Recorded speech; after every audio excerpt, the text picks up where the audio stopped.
We're rolling. We're gonna have some fun today. We're gonna tie a. Let me get this straight.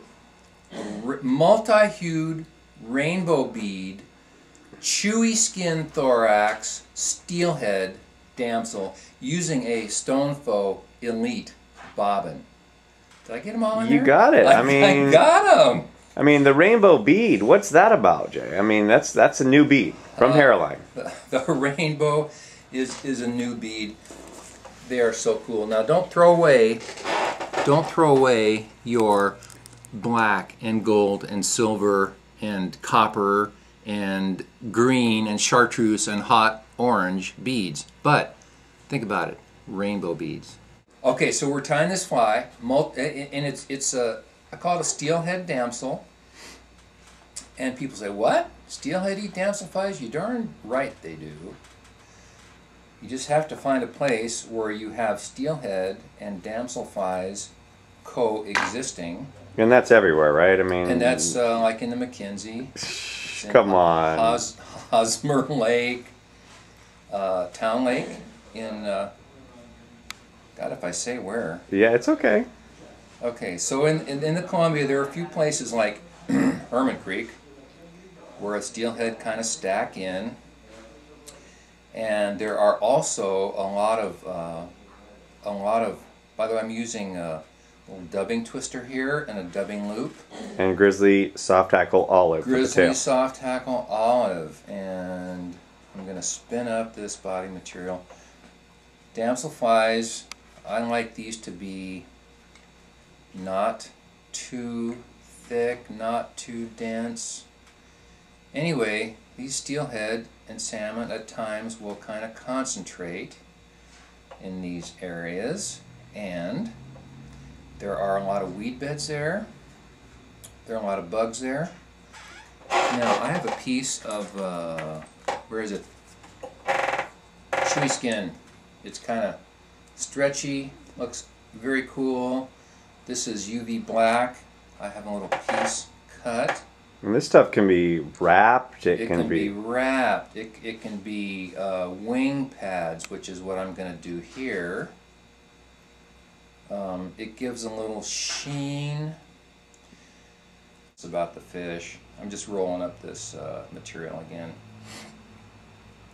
So I've been working with this Stonfo Elite Bobbin, and there's some things I really like about it. And as soon as I'm done concentrating here, I'm going to tell you.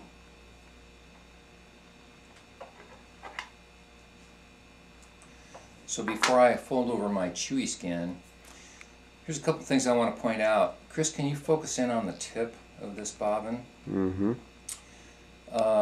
These are made in Italy. They're not made. They're engineered. They're manufactured. This is the Ferrari of bobbins. This is a hardened, tempered steel tip. It's not ceramic. It's as tough or tougher than ceramic. You're never going to wear this out. Fits into the tip here. Stainless steel, very smooth.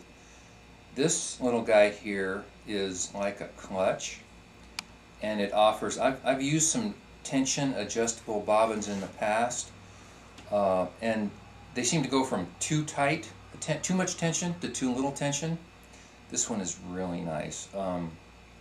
You turn it quite a bit and you get just a little bit of change. You can adjust it to your individual threads. This part here I especially like. Has a good, you know, us fly tires are real tactile. Has a good feel to it, and it's nice and wide without being too wide. And it's a place to get a hold of that bobbin and keep it firmly in our grasp. So I'm going to fold this chewy skin over. I'm going to secure it, and this is that's a pretty fat chunk of chewy skin, but it compresses very nicely. So I trim that off, and I'm going to put a little bit of my dubbing at the head of the fly. Now this is a size 10. You can tie these in size 8s and 12s as well. Very effective, lightly weighted. That bead gives you just, it's not a tungsten bead. These multi-hued rainbow beads are brass, and they have just the right amount of weight to get you to exactly the level where the steelhead are laying. So there you go.